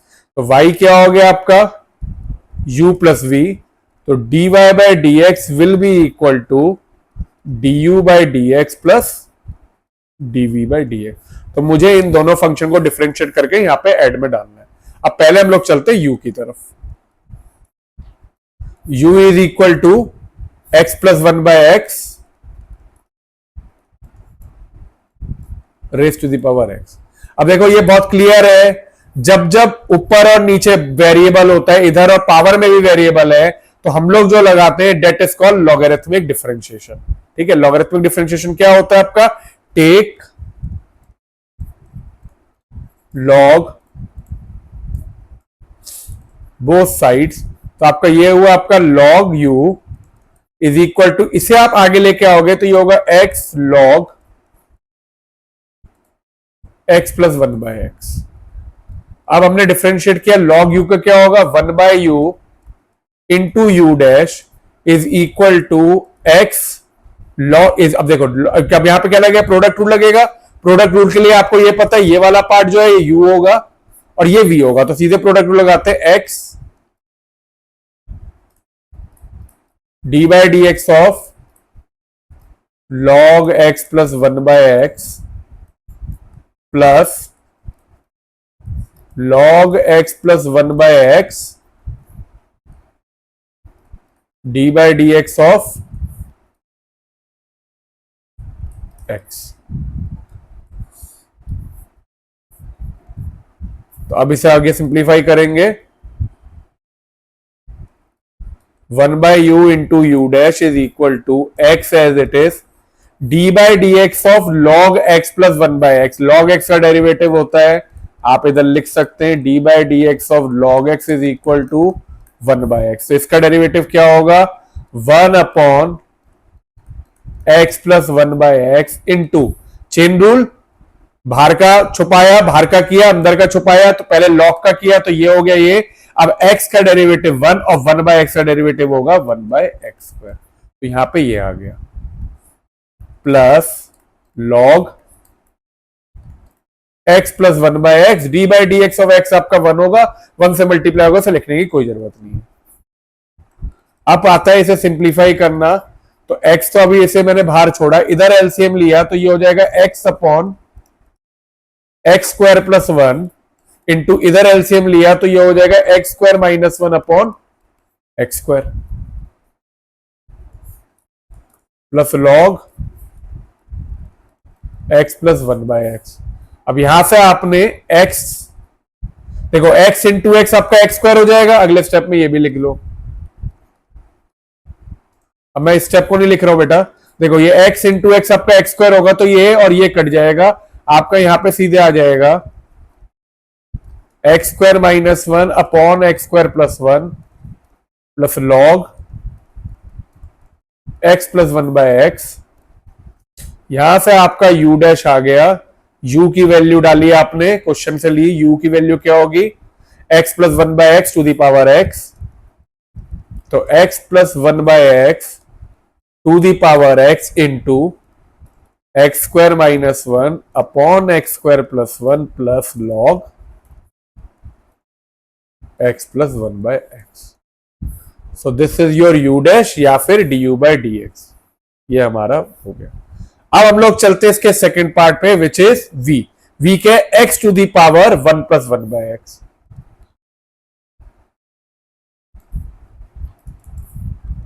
v है आपका x to the power one plus one by x. फिर से मैंने कहा take log both sides, जैसे ही log है तो ये जो पहाड़ पे चढ़ा है ये आगे आ जाएगा लॉग के, जैसा हमने सीखा है। तो आपका हुआ है log v one plus one by x into log x. अब फिर से वही डिफरेंशिएट किया, डिफरेंशिएट बोथ साइड्स, तो लॉग v का आपका होता है one by v into v dash will be equal to one plus one by x constant, log x का हुआ आपका वन बाय एक्स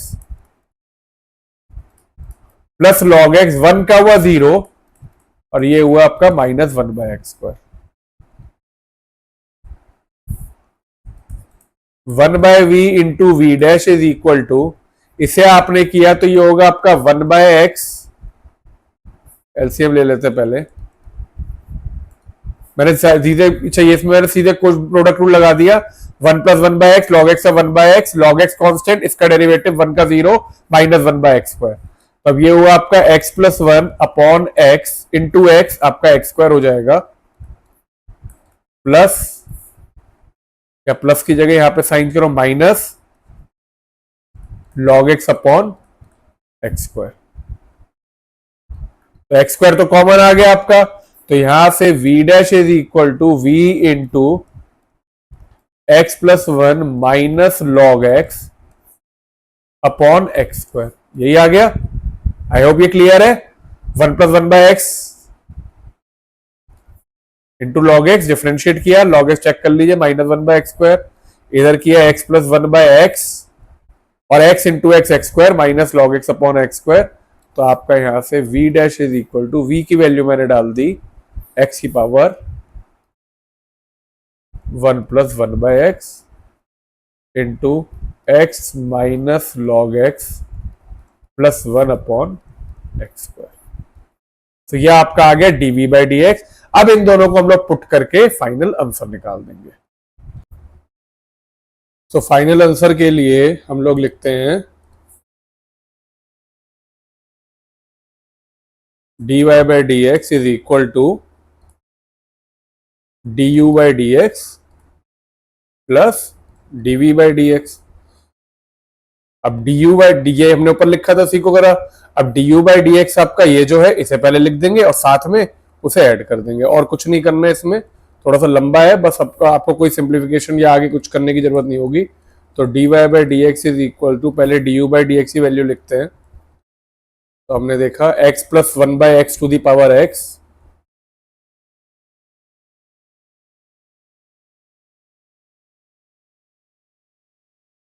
ब्रैकेट में x square minus one upon x square plus one,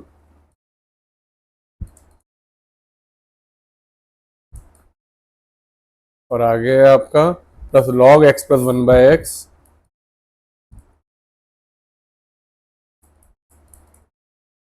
ये आपका हो गया d you by D x. और यहीं पे आगे आपने D V by D X जब लिखा तो आपका आ जाएगा X to the power one plus one by X, bracket में again X plus one minus log x upon x square.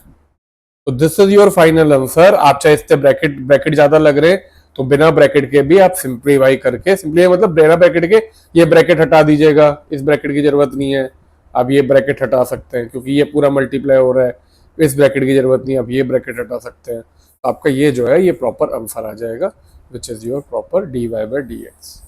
इसके अलावा ना ये सिंप्लीफाई हो रहा है, ना आप कोशिश करके टाइम वेस्ट करना। अगर एमसीक्यू में दिया होगा तो आप एक बार चेक कर लेना, बट वैसे इसके अलावा कोई ये नहीं है कि इसके अलावा सिंप्लीफाई होना चाहिए। तो यहाँ पे हमारा क्वेश्चन 13 खत्म होता है। This question was, let us see कितने मार्क्स का था, 6 मार्क्स का, ठीक है। तो 13, 14, 15 ये तीन क्वेश्चन 6 मार्क्स हैं। तो 6 मार्क्स में ये स्टेप वाइज भी परफेक्ट है, आपको 3-3 मार्क्स मिल जाएंगे। आखिरी में आंसर लिख दीजिए और यहाँ पे आप इसे खत्म कर दीजिए।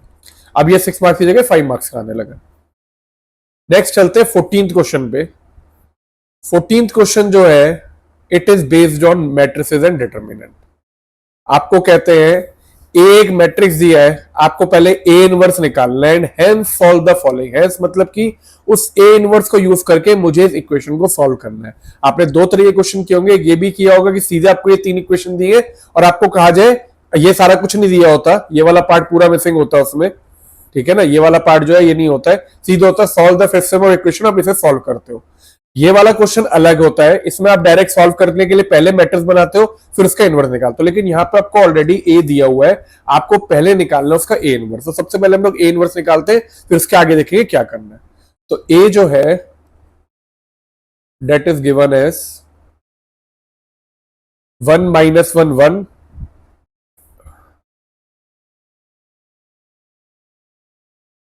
2 1 माइनस 3,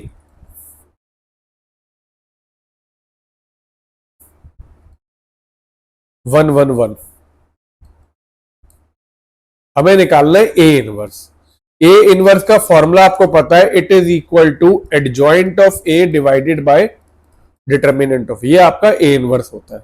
अब क्वेश्चन आता है एडजॉइंट ए कैसे निकलेगा, ठीक है ना। क्वेश्चन ये आता है एडजॉइंट ए कैसे निकलेगा। तो एडजॉइंट ए आपको पता होगा, it is the transpose of cofactor matrix. तो सबसे पहले हम लोग कोफैक्टर निकालते हैं, उसके आगे क्वेश्चन फिर आप बाद में करेंगे। तो सबसे पहले हम लोग इस मैट्रिक्स का कोफैक्टर निकालते हैं,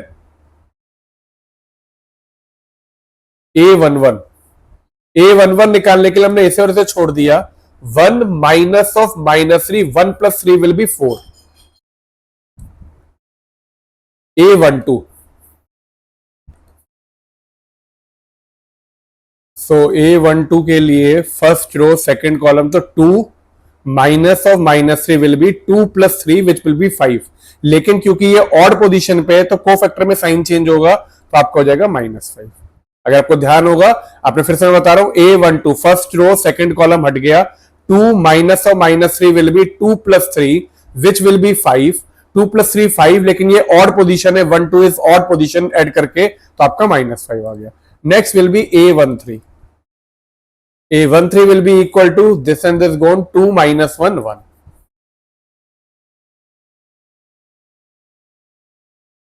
A21 second row first column, -1 will be -2, -2 का ही हो जाएगा +2। A22 1 minus 1 0, A23 1 minus of -1 which will be 1 + 1 2, 2 का साइन चेंज होगा तो it will be -2, this is -2।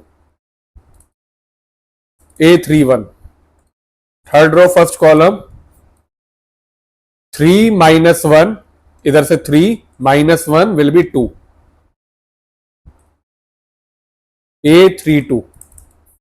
A32 निकालते हैं, थर्ड रो सेकंड कॉलम गया, -3 - 2 विल बी -5, राइट, एंड -5 का साइन चेंज होगा फिर से +5। A33 will be 1 minus of -2 will be 1 + 2 will B 3। तो ये आपके कोफैक्टर हो गए। अब आपने क्या किया, इसे आपने लिखा एडजॉइंट ऑफ ए। तो एडजॉइंट ऑफ ए क्या होगा, इसका ट्रांसपोज। तो ये आपके जो रो है, देखो ये पहली रो है, ये दूसरी रो, ये तीसरी रो, ये कॉलम में बन जाएगी। तो आपका मैट्रिक्स हो गया एडजॉइंट ऑफ ए 4 - 5 1। आपने इस चीज को ऐसे लिख दिया, नेक्स्ट वाले को इधर लिखेंगे तो आपका आएगा 2 0 -2, last will be 2 5 and 3। This is your adjoint of A. अब इनवर्स निकालने के लिए दूसरा पार्ट जो है वो आपका डिटर्मिनेंट ऑफ ए। तो डिटर्मिनेंट ऑफ ए और निकाल लेते हैं पहले, क्योंकि इनवर्स एग्जिस्ट भी जब भी करेगा जब determinant of A not equal to 0। तो फर्स्ट रो के अलॉन्ग एक्सपेंड किया तो ये 1 हट जाएगा आपका, इधर से 1 के अलॉन्ग 1 + 3 4,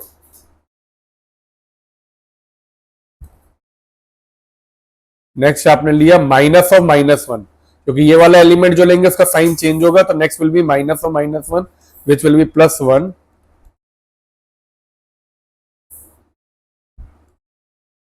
तो 2 minus of -3, 2 + 3, next will be +1,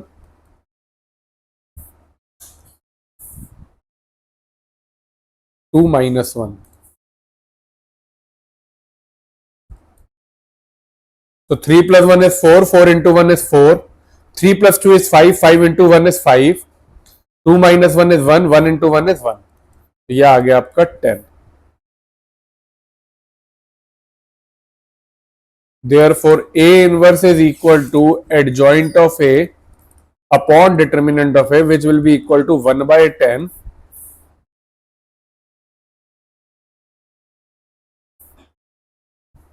422 -505 1 -2 3। This is your A inverse. अब चलते आगे क्वेश्चन पे, ये हमारा A इनवर्स निकल गया। अब हमारे को कहते हैं सॉल्व, हैंड सॉल्व इक्वेशन दी हुई है x + 2y + z = 4।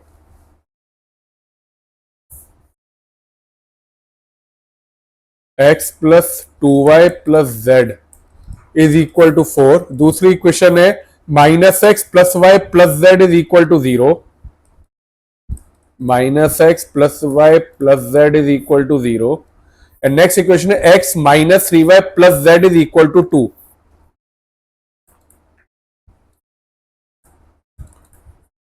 ये इक्वेशन है आपकी। आपने इसे पहले लिखा, सबसे पहले कोफिशिएंट को पहले मैट्रिक्स में लिखा, तो आपके x के कोफिशिएंट होंगे 1 - 1 1, 2 1 -3 1 1 1। नेक्स्ट में आपने लिखा variable x y and z which is equal to 4 0 2। यह आपने इन तीनों इक्वेशन को डेड मैट्रिसेस फॉर्म में रिप्रेजेंट कर दिया।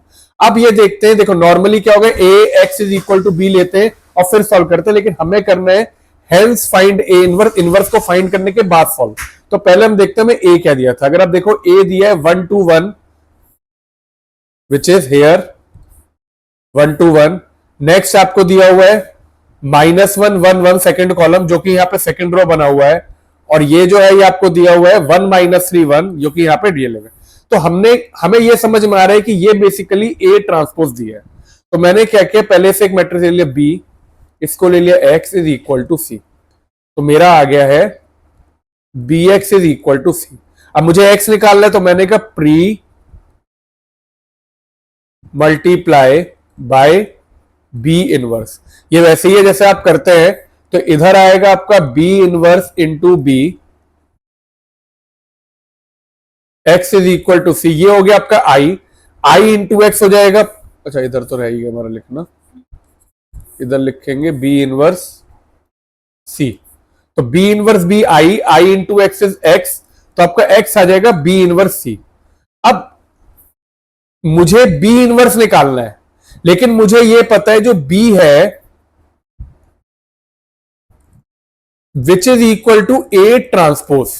तो मैंने यहां पे लिखा x is equal to B की जगह मैंने लिखा ए ट्रांसपोज का इनवर्स इंटू सी।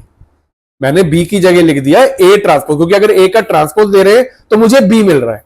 अब ये प्रॉपर्टी होती है कि x इज इक्वल टू, अगर आप ये लिखो या आप ए इनवर्स इंटू ट्रांसपोज, ये एक ही बात है। तो अब मैं ए इनवर्स का ट्रांसपोज ले लूंगा सीधे और यहां पे डाल दूंगा। तो ए इनवर्स क्या है, ये आप देखिए यहां पे 1/10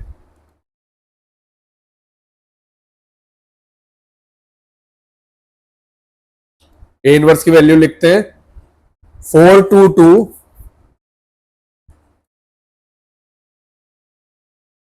-505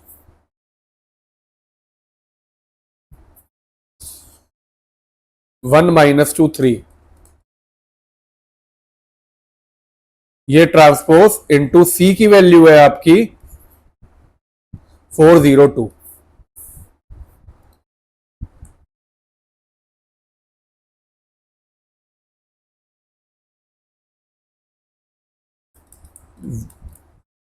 यहां पे हमने ट्रांसपोज लिया इसका 422 -505 1-2 3, इधर है आपका 402। अब मुझे इसे मल्टीप्लाई करना है, इसका ट्रांसपोज लेके अब इन दोनों को मल्टीप्लाई करना है। अगर मैं देखूं दिस इज 3x3 और ये मैट्रिक्स जो है ये आपका 3x1, तो मल्टीप्लाई तो होगा ही और आपको रिजल्टेंट मिलेगा 3x1, मतलब 3 रो 1 कॉलम मिलेंगे आपको रिजल्ट में। तो 1/10 एज इट इज रखा, यहां पे मैंने मल्टीप्लाई किया फर्स्ट रो फर्स्ट कॉलम, तो 16 इंटू 0 +2, ओवर 16 0 +2।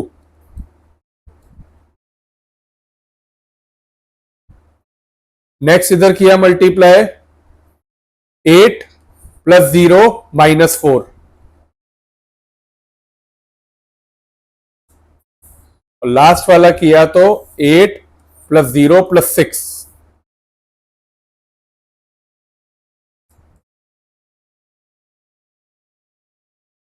अब सिंप्लीफाई किया इसे तो x is equal to 1/10, 16 + 2 18, this is 4 and this is 14। तो हमारा x y z की वैल्यू आ जाएगी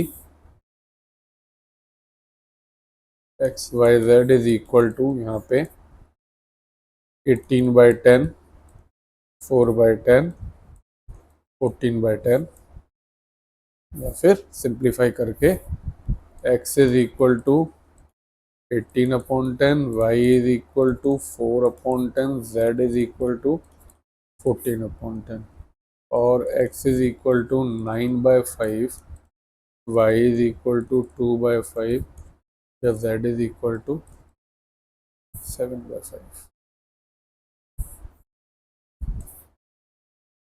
this is your answer for question 14। अब नेक्स्ट चलते हैं क्वेश्चन 15 पे।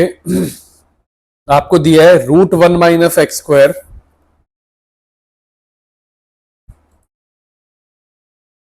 Plus √1 - y² is equal to ax - y। हमें प्रूव करना है dy/dx जो है that is equal to y dash, मतलब कि dy/dx is equal to √1 - y² upon 1 - x²। देखो अब ये question, this is question is very very important. आपका फिर से डेरिवेटिव का क्वेश्चन है ये, और इसमें कुछ कॉन्सेप्ट ऐसे यूज होंगे जो कि हमें ध्यान भी रखने पड़ेंगे। तो दो तरह के मेथड है, एक तो होगा कि अगर हम डायरेक्ट करते हैं, लेकिन डायरेक्ट बहुत लेंदी होगा, तो सबसे पहले हमें ये देखना है कि इसमें कैसे करेंगे। देखो जब भी आपको ऐसा क्वेश्चन दिया हो, यहाँ पे 1 - x² दिए, यहाँ पे 1 - y², और इधर एक्स और वाई दिया। अब सबसे पहले क्या करो, put x is equal to sine A और y is equal to sine B, आपने यहां पे डाल दिया। तो ये क्या हुआ आपका 1 minus sine square A plus 1 minus sine square B is equal to A sine A minus sine B. 1 minus sine square है क्या हुआ आपका कॉस स्क्वायर है, कॉस स्क्वायर का रूट लिया क्या आएगा cos A, plus 1 minus sine square B cos square B, root लिया तो ये आया cos B is equal to A sine A minus sine B. अब यहां पे आपने क्या किया, देखो cos A plus cos B का फॉर्मूला लगाया, this will be 2 cos A plus B upon 2 cos A minus B upon 2, और यहां पे आपने sine A minus sine B का फॉर्मूला लगाया, this will be 2 sine A minus B by 2 cos A plus B by 2। जब आपने formula लगा दिया तो देखो आपका क्या होगा, ये कट गया और 2 से 2 कट गया, तो आपका बचेगा यहां पे, ये कट गया 2 से 2 कट गया, तो आपका बचा cos A minus B by 2 is equal to A sign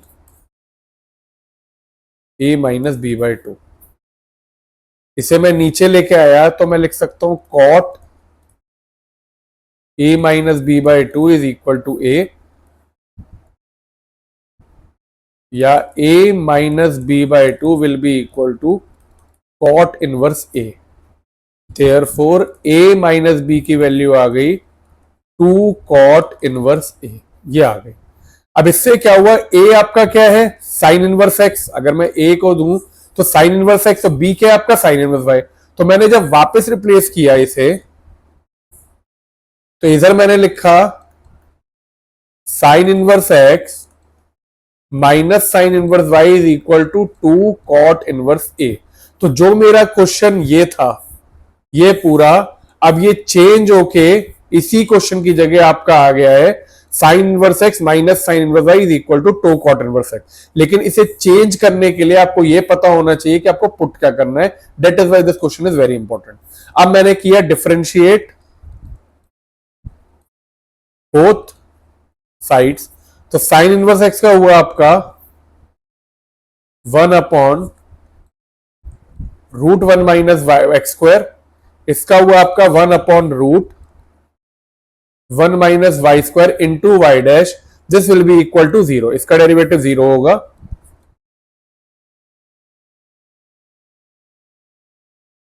Y dash upon root 1 minus Y square, तो इधर से आपका आ गया Y dash is equal to root 1 minus Y square upon root 1 minus x square, और D Y by D x is equal to root के अंदर 1 minus Y square upon 1 minus x square, this is your D Y by D x.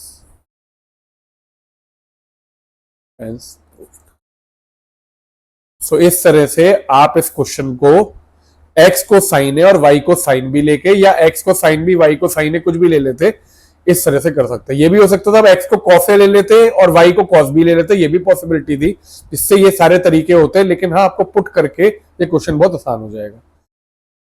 तो ये आपका question 15 था, जिसमें put करना बहुत जरूरी था, बिना पुट के ये क्वेश्चन नहीं होता।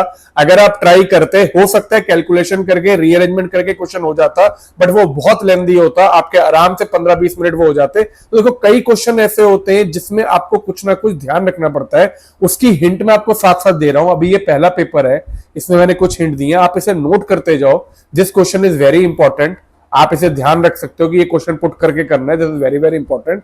और ऐसे जो भी क्वेश्चन अलग से आएंगे हर पेपर में, आप उसे मार्क करके आगे रिवीजन के लिए भी रख सकते हो। देखो कुछ क्वेश्चन होते हैं जो डायरेक्टली आपके नॉर्मल मेथड से सॉल्व हो रहे हैं, वो आप प्रैक्टिस करोगे तो होते जाएंगे, लेकिन कुछ क्वेश्चन ऐसे होते हैं सिलेक्टेड क्वेश्चन जिसमें हमें कुछ ना कुछ हिंट ध्यान रखनी पड़ती है। These questions are very important for board examination and competitive examination both. आप उसमें बस ये छोटी छोटी चीजें ध्यान रखो, इसके अलावा 2-3 बार प्रैक्टिस करोगे तो ये चीजें भी खुद हिंट में आने लगती हैं। तो ये हमारा प्रैक्टिस टेस्ट 1 था। जो कि 50 मार्क्स का था। 1.5 घंटे में हमने चैप्टर 4 रिवाइज किए, 2, 3, 4, 5। आई होप ये आपको हेल्पफुल रहा हो, आपके चारों चैप्टर के कुछ ना कुछ कॉन्सेप्ट रिवाइज हुए हो। ऐसे ही जैसे जैसे आगे बढ़ेंगे और नए चैप्टर के कॉन्सेप्ट भी रिवाइज करेंगे, इंटीग्रेशन, डिफरेंशिएशन के आगे के चैप्टर, एरिया। लेकिन देखो इसका फायदा ये होगा, आप जैसे जैसे आगे की प्रैक्टिस भी करोगे, आपके पीछे के चैप्टर भी बार बार रिवाइज होते रहेंगे। और कुछ ना कुछ क्वेश्चन जब आप बार बार करोगे तो आपको ये रहेगा कि कहीं ना कहीं आप पुराने चैप्टरों के भी टच में हो और जो इंपॉर्टेंट क्वेश्चन है वो बार बार प्रैक्टिस कर रहे हो। तो यही मेरा कॉन्सेप्ट है रिवीजन का। आई होप आपको ये लेक्चर अच्छा लगा हो बच्चों। प्लीज जो बच्चे नए आए हैं चैनल पे वो इसे सब्सक्राइब करिए, जिससे आपको आगे की नोटिफिकेशन आती रहे। रेस्ट हम लोग नए टेस्ट के साथ मिलते हैं। और अगर आपको कोई इंडिविजुअल चैप्टर में भी प्रॉब्लम हो तो लेक्चर्स अपलोड है, आप उनको चेक कर सकते हो और उस टॉपिक को आप डिटेल में भी समझ सकते हो। अगले लेक्चर में मिलते हैं, तब तक के लिए ध्यान रखिए। ऑल द बेस्ट, अच्छे से पढ़ाई करिए। मिलते हैं अगले लेक्चर में।